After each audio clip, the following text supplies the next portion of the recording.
ಮಾಜಿ ಮುಖ್ಯಮಂತ್ರಿ S M Krishna ಅವರ ಕ್ಯಾಬಿನೆಟಲ್ಲಿ ಮಹಿಳೆಯರಿಗೆ 33% ರಿಸರ್ವೇಷನನ್ನು ಕೊಟ್ಟಿದ್ದರು. ಈ ವಿಚಾರದ ಬಗ್ಗೆ ನಿಮಗೆ ಮಾಹಿತಿಯನ್ನು ತಿಳಿಸ್ಕೊಡ್ತೀನಿ. ಯಾಕಂತ ಹೇಳಿದ್ರೆ ನೀವು ಇತ್ತೀಚಿನ ಸರ್ಕಾರಗಳನ್ನು ನೋಡ್ತಾ ಇರ್ಬೋದು, ಅದರಲ್ಲಿ ಒಬ್ಬರೇ ಒಬ್ಬರು ಮಹಿಳಾ ಮಂತ್ರಿ ಇರ್ತಾರೆ. ಇನ್ನು 33 ಜನ ಎಲ್ಲರೂ ಕೂಡ ಪುರುಷರೇ. ಇವತ್ತಿನ ಸಿದ್ದರಾಮಯ್ಯ ಅವರ ಸರ್ಕಾರದಲ್ಲೂ ಕೂಡ ಅದೇ ಇದೆ. ಈಗ ಸಿದ್ದರಾಮಯ್ಯ ಅವರ ಸರ್ಕಾರದಲ್ಲಿ 33 ಜನ, ಒಂದು ಖಾಲಿ ಇದೆ. ಮೊನ್ನೆ ಎಸ್ ಟಿ ವಾಲ್ಮೀಕಿ ನಿಗಮದ ಅವ್ಯವಹಾರ ಪ್ರಕರಣದಲ್ಲಿ ನಾಗೇಂದ್ರ ಅವರು ರಾಜೀನಾಮೆ ಕೊಟ್ಟಂತಹ ಸ್ಥಾನ ಖಾಲಿ ಇದೆ. ಇನ್ನು 32 ಜನ ಸಚಿವರು, ಒಬ್ಬ ಮಹಿಳಾ ಸಚಿವರು ಲಕ್ಷ್ಮೀ ಹೆಬ್ಬಾಳ್ಕರ್ ಅವರು ಈಗ ಮಹಿಳಾ ಮತ್ತು ಮಕ್ಕಳ ಕಲ್ಯಾಣ ಸಚಿವರಾಗಿದ್ದಾರೆ. ಹಿಂದೆ ಇದ್ದಂತಹ BJP ಸರ್ಕಾರದಲ್ಲಿ ಶಶಿಕಲಾ ಜೊಲ್ಲೆ ಅವರು ಒಬ್ಬರೇ ಸಚಿವರಾಗಿದ್ದರು. ಅದಕ್ಕೂ ಮೊದಲಿದ್ದಂತಹ ಸರ್ಕಾರದಲ್ಲೂ ಕೂಡ ಯಡಿಯೂರಪ್ಪ ಅವರ ಸರ್ಕಾರದಲ್ಲೂ ಕೂಡ ಒಬ್ಬರೇ ಮಂತ್ರಿ ಆಗಿದ್ದರು. ಅದಕ್ಕೂ ಮೊದಲಿದ್ದಂತಹ ಸಮ್ಮಿಶ್ರ ಸರ್ಕಾರ ಜಯಮಾಲ ಒಬ್ಬರೇ ಸಚಿವರಾಗಿದ್ದರು. 2013ರಿಂದ 2018ರವರೆಗೂ ಸಿದ್ದರಾಮಯ್ಯ ಅವರ ಸರ್ಕಾರದಲ್ಲಿ ಉಮಾಶ್ರೀ ಒಬ್ಬ ಸಚಿವರಾಗಿದ್ದರು. ಯಡಿಯೂರಪ್ಪ ಅವ್ರ ಕಾಲದಲ್ಲಿ ಶೋಭಾ ಕರಂದ್ಲಾಜೆ ಒಬ್ಬರೇ ಮಹಿಳಾ ಸಚಿವರಾಗಿದ್ದರು. ಅಂದರೆ ಮಹಿಳೆಯರ ಓಟ್ಗಳನ್ನು ಹಾಕಿಸ್ಕೊಳ್ಳೋದ್ರಲ್ಲಿ ಎಲ್ಲ ಪಕ್ಷಗಳು ಕೂಡ ನಾ ಮುಂದು ತಾ ಮುಂದು ಅಂತ ಹೋಗ್ತವೆ. ಆದರೆ ಅವ್ರಿಗೆ ಸಚಿವರನ್ನಾಗಿ ಮಾಡುವ ವಿಚಾರದಲ್ಲಿ ಅಷ್ಟೊಂದು ಆಸಕ್ತಿ ಯಾವ ಪಕ್ಷಕ್ಕೂ ಇಲ್ಲ ಅನ್ನುವಂಥದ್ದು ಭಾಳಷ್ಟು ಸ್ಪಷ್ಟವಾಗಿ ಗೊತ್ತಾಗ್ತಾ ಇದೆ. ಅದರಲ್ಲೂ BJP ಸರ್ಕಾರ ಬಂದರೆ ಬಹುತೇಕರು ಪ್ರಬಲ ಸಮುದಾಯದವರೇ ಹೆಚ್ಚು ಸಚಿವರು ಆಗ್ತಾರೆ. ಇದು ವಾಡಿಕೆ ಇರುವಂಥದ್ದು. ಭಾಳಷ್ಟು ಜನ ಯಾಕಂತ ಹೇಳಿದ್ರೆ ನಮ್ಮನ್ನು ಲಿಂಗಾಯತ ಸಮುದಾಯ ಬೆಂಬಲಿಸಿದೆ, ಆ ಸಮುದಾಯಕ್ಕೆ ಹೆಚ್ಚು ಸ್ಥಾನಗಳನ್ನು ಕೊಡಬೇಕು. JDS ಕಾಂಗ್ರೆಸ್ ಸಮ್ಮಿಶ್ರ ಸರ್ಕಾರ ಇಲ್ಲ JDS BJP ಸಮ್ಮಿಶ್ರ ಸರ್ಕಾರ ಬಂದರೆ ಅಲ್ಲಿ ಒಕ್ಕಲಿಗ ಮತ್ತು ಲಿಂಗಾಯತ ಸಮುದಾಯದ ಶಾಸಕರೇ ಹೆಚ್ಚು ಜನ ಸಚಿವರಾಗ್ತಾರೆ. ಅದಕ್ಕೆ ಅವರು ಹೇಳೋ ಕಾರಣ ಕೊಡೋದು, ನಮ್ಮನ್ನು ಆ ಭಾಗದಿಂದ ಹೆಚ್ಚು ಜನ ಶಾಸಕರು ಆಯ್ಕೆಯಾಗಿ ಬಂದಿದ್ದಾರೆ, ಅವ್ರಿಗೆ ನಾವು ಅವಕಾಶಗಳನ್ನು ಕೊಡಬೇಕು ಅಂತ. ನಾವು ಕುಮಾರಸ್ವಾಮಿ ಅವರು ಮುಖ್ಯಮಂತ್ರಿ ಆಗಿದ್ದಾಗ ಅವರೆಷ್ಟು ಜನರನ್ನು ಯಾವ ಸಮುದಾಯದವರನ್ನ ಸಚಿವರನ್ನಾಗಿ ಮಾಡಿದ್ರು ಅನ್ನುವಂಥದ್ದನ್ನು ನಾವು ನೋಡಿದ್ದೀವಿ. ನಾನು ಅದನ್ನು ತಪ್ಪು ಅಂತ ಹೇಳಿದಿಲ್ಲ. ಆದರೆ ನೀವು ಸಾಮಾಜಿಕ ನ್ಯಾಯದ ಬಗ್ಗೆ ಮಾತಾಡುವಂಥವ್ರು, ಎಲ್ಲ ಸಮುದಾಯಗಳನ್ನು ಪರಿಗಣಿಸಬೇಕಾಗಿರುವಂಥವ್ರು ಕೆಲವೇ ಸಮುದಾಯಕ್ಕೆ ಯಾಕೆ ಹೆಚ್ಚು ಸ್ಥಾನಗಳನ್ನು ಕೊಡ್ತೀರಾ ಅನ್ನುವಂಥ ಒಂದು ಪ್ರಶ್ನೆ ಅವರ ಪಕ್ಷದಲ್ಲಿರುವಂಥವರು ಒಳಗೊಳಗೆ ಕೇಳ್ಕೊಳ್ತಾರೆ, ಹೊರಗಡೆ ಹೇಳೋದಿಲ್ಲ. ಆದರೆ ಸಿದ್ದರಾಮಯ್ಯವರು ಒಂದು ಸ್ವಲ್ಪ ವಿಭಿನ್ನ ಅದರಲ್ಲಿ. ಆದರೆ ಅವರು ಕೂಡ ಮಹಿಳೆಯರಿಗೆ ಅವಕಾಶ ಕೊಟ್ಟಿಲ್ಲ.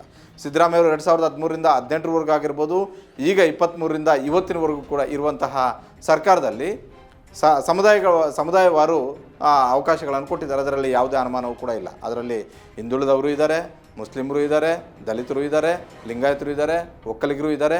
ಹೀಗಾಗಿ ಸಿದ್ದರಾಮಯ್ಯವರ ಸಂಪುಟದ ಬಗ್ಗೆ ಹೆಚ್ಚು ನಾವು ಪ್ರಶ್ನೆ ಮಾಡದೇ ಇದ್ದರೂ ಕೂಡ, ಆದರೆ ಸಿದ್ದರಾಮಯ್ಯವರು ಕೂಡ ಮಹಿಳೆಯರಿಗೆ ಹೆಚ್ಚು ಅವಕಾಶಗಳನ್ನು ಕೊಟ್ಟಿಲ್ಲ ಅನ್ನುವಂತಹ ಒಂದು ಪ್ರಶ್ನೆ ಅವರನ್ನು ಕೂಡ ಕೇಳ್ಬೋದು. ಯಾಕಂತ ಹೇಳಿದ್ರೆ ಸಿದ್ದರಾಮಯ್ಯವರ ಈಗಿನ ಸರ್ಕಾರದಲ್ಲೂ ಕೂಡ ಒಬ್ಬರೇ ಒಬ್ಬರು ಮಹಿಳಾ ಮಂತ್ರಿ ಇದ್ದಾರೆ.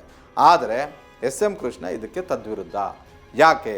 ಎಸ್ ಎಂ ಕೃಷ್ಣ ಅವರ ಕಾಲದಲ್ಲಿ 4 ಜನ ಮಹಿಳಾ ಮಂತ್ರಿಗಳು ಇದ್ದರು. ಆ ಮಹಿಳಾ ಮಂತ್ರಿಗಳಿಗೆ ಒಳ್ಳೊಳ್ಳೆ ಖಾತೆಗಳನ್ನು ಕೊಟ್ಟಿದ್ದರು. ಎಸ್ ಎಂ ಕೃಷ್ಣ ಅವರು ಲೆಕ್ಕಾಚಾರ ಆಗ್ತಿದ್ದು, ಅವತ್ತು ಕ್ಯಾಬಿನೆಟು ಕೂಡ ದೊಡ್ಡದಾಗೇ ಇತ್ತು. ಆದರೆ ಕ್ಯಾಬಿನೆಟ್ ದೊಡ್ಡದಾಗಿದ್ದರೂ ಕೂಡ ಮಹಿಳೆಯರಿಗೆ ಅವಕಾಶಗಳನ್ನು ಕೊಡೋದಕ್ಕೆ ಎಸ್ ಎಂ ಕೃಷ್ಣ ಅವರ ಮನಸ್ಸು ಕೂಡ ಭಾಳಷ್ಟು ದೊಡ್ಡ ಮನಸ್ಸಾಗಿತ್ತು, ವಿಶಾಲವಾದಂತಹ ಮನಸ್ಸಾಗಿತ್ತು ಅನ್ನುವಂಥದ್ದು ಅವರು 4 ಜನರಿಗೆ ಕೊಟ್ಟಂತಹ ಅವಕಾಶಗಳನ್ನೇ ನಾವು ನೋಡ್ತಾ ಹೋಗೋದಾದರೆ ಗೊತ್ತಾಗುತ್ತೆ. ಅದರಲ್ಲಿ ರಾಣಿ ಸತೀಶ್ ಮಿನಿಸ್ಟರ್ ಆಗಿದ್ದರು, ಮೋಟಮ್ಮ ಅವರು ಮಿನಿಸ್ಟರ್ ಆಗಿದ್ದರು,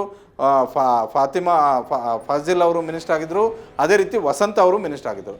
ಈ 4 ಜನರಿಗೂ ಕೂಡ ಒಳ್ಳೊಳ್ಳೆ ಅವಕಾಶಗಳನ್ನು ಕೊಟ್ಟಿದ್ದರು. ಅದರಲ್ಲಿ ಕನ್ನಡ ಮತ್ತು ಸಂಸ್ಕೃತಿ ಇಲಾಖೆಯನ್ನು ರಾಣಿ ಸತೀಶ್ ಅವ್ರಿಗೆ ಕೊಟ್ಟಿದ್ದರು, ವಸಂತ ಅವ್ರಿಗೆ ಮುಜರಾಯಿಯನ್ನು ಕೊಟ್ಟಿದ್ದರು, ಅದೇ ರೀತಿ ಮೋಟಮ್ಮ ಅವ್ರಿಗೆ ಮಹಿಳಾ ಮತ್ತು ಮಕ್ಕಳ ಕಲ್ಯಾಣ ಇಲಾಖೆಯನ್ನು ಕೊಟ್ಟಿದ್ದರು.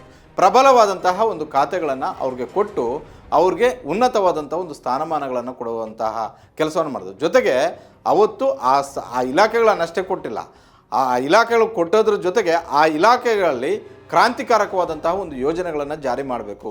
ಸ್ತ್ರೀಶಕ್ತಿ ಹುಟ್ಟಿದ್ದೇ ಎಸ್ ಎಂ ಕೃಷ್ಣ ಅವರ ಕಾಲದಲ್ಲಿ. ಮೋಟಮ್ ಅವರು ಮಹಿಳಾ ಮತ್ತು ಮಕ್ಕಳ ಕಲ್ಯಾಣ ಇಲಾಖೆ ಸಚಿವರಾಗಿದ್ದಾಗ ಇಡೀ ರಾಜ್ಯಾದ್ಯಂತ ಭಾಳಷ್ಟು ಸದ್ದು ಮಾಡಿತ್ತು. ಯಾಕಂತ ಹೇಳಿದ್ರೆ ಆ ಪ್ರೋಗ್ರಾಮನ್ನು ಇನಾಗ್ರೇಷನ್ ಮಾಡೋದಕ್ಕೆ ದೆಹಲಿಯಿಂದ ಸೋನಿಯಾ ಗಾಂಧಿ ಅವರು ಬಂದಿದ್ದರು.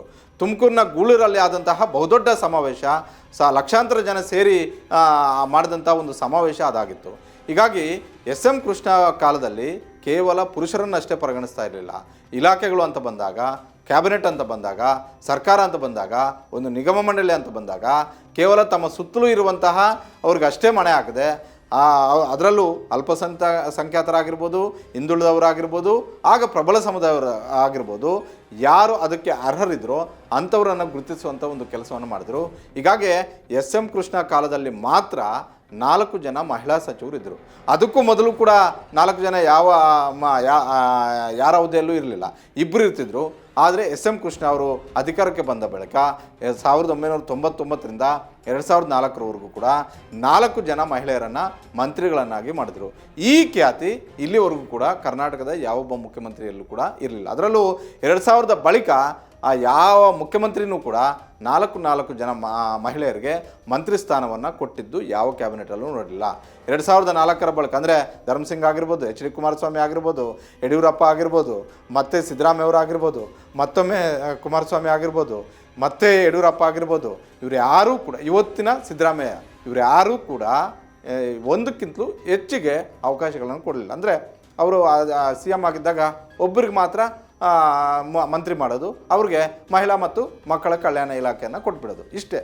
ಒಬ್ಬ ಮಹಿಳಾ ಮತ್ತು ಮಕ್ಕಳ ಕಲ್ಯಾಣ ಇಲಾಖೆ, ಬೇರೆ ಇಲಾಖೆ ನಿಭಾಯಿಸೋದಕ್ಕೆ ಪಾಪ ಅವ್ರಿಗೆ ಶಕ್ತಿ ಇಲ್ವಾ ನಮಗೆ ಗೊತ್ತಿಲ್ಲ, ಅದು ಅವರೇ ಹೇಳಬೇಕು. ಅದು ಸಿದ್ದರಾಮಯ್ಯ ಹೇಳಿ, ಯಡಿಯೂರಪ್ಪ ಹೇಳಿ, ಬೊಮ್ಮಾಯಿ ಹೇಳಿ, ಕುಮಾರಸ್ವಾಮಿ ಹೇಳಿ, ಅವರೇ ಹೇಳಬೇಕು. ಯಾಕಂತ ಹೇಳಿದ್ರೆ ಮಹಿಳಾ ಮತ್ತು ಮಕ್ಕಳ ಕಲ್ಯಾಣ ಇಲಾಖೆ ಅವ್ರಿಗೆ ಕಾಯಂ ಇಲಾಖೆ. ಅದು ಮಹಿಳೆ ಸಚಿವ ಆದರೆ ಅಂದರೆ ಮಹಿಳೆಯರು ಸಚಿವರಾದರು ಅಂದರೆ ಅವ್ರಿಗೆ ಮಹಿಳಾ ಮತ್ತು ಮಕ್ಕಳ ಕಲ್ಯಾಣ ಇಲಾಖೆ ಕಾಯಂ ಇಲಾಖೆ. ಹಾಗಂತ ಅದು ಒಳ್ಳೆ ಇಲಾಖೆ ಅಂತ ನಾನು ಅದು ಕೆಟ್ಟ ಇಲಾಖೆ ಅಂತ ಹೇಳ್ತಿಲ್ಲ. ಅದು ತುಂಬ ಒಳ್ಳೆಯ ಇಲಾಖೆ, ತುಂಬ ಹೆಸರು ಬರುವಂತಹ ಇಲಾಖೆ. ಆದರೆ ಅದಕ್ಕೂ ಮೀರಿ ಇಲಾಖೆಯನ್ನು ನಿಭಾಯಿಸುವಂಥ ಶಕ್ತಿ ಮಹಿಳೆಯರಿಗಿದ್ದರೂ ಕೂಡ ಬೇರೆ ಇಲಾಖೆಗಳನ್ನು ಕೊಡೋದಿಲ್ಲ.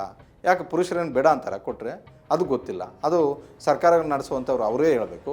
ಒಟ್ಟಾರೆ ಇವೆಲ್ಲರನ್ನ ನೋಡಿದ್ರೆ 2099ರಿಂದ ಇಲ್ಲಿವರೆಗೂ ಆದಂಥ ಮುಖ್ಯಮಂತ್ರಿಗಳ ನಡೆಯನ್ನು ನೋಡಿದ್ರೆ ಇವರೆಲ್ಲರ ಪೈಕಿ ಮಹಿಳೆಯರಿಗೆ ಹೆಚ್ಚು ಅವಕಾಶಗಳನ್ನು ಕೊಟ್ಟಿದ್ದು ಎಸ್ ಎಂ ಕೃಷ್ಣ ಅಂತ ನಿಸ್ಸಂದೇಶವಾಗಿ ನಾವು ಹೇಳ್ಬೋದು.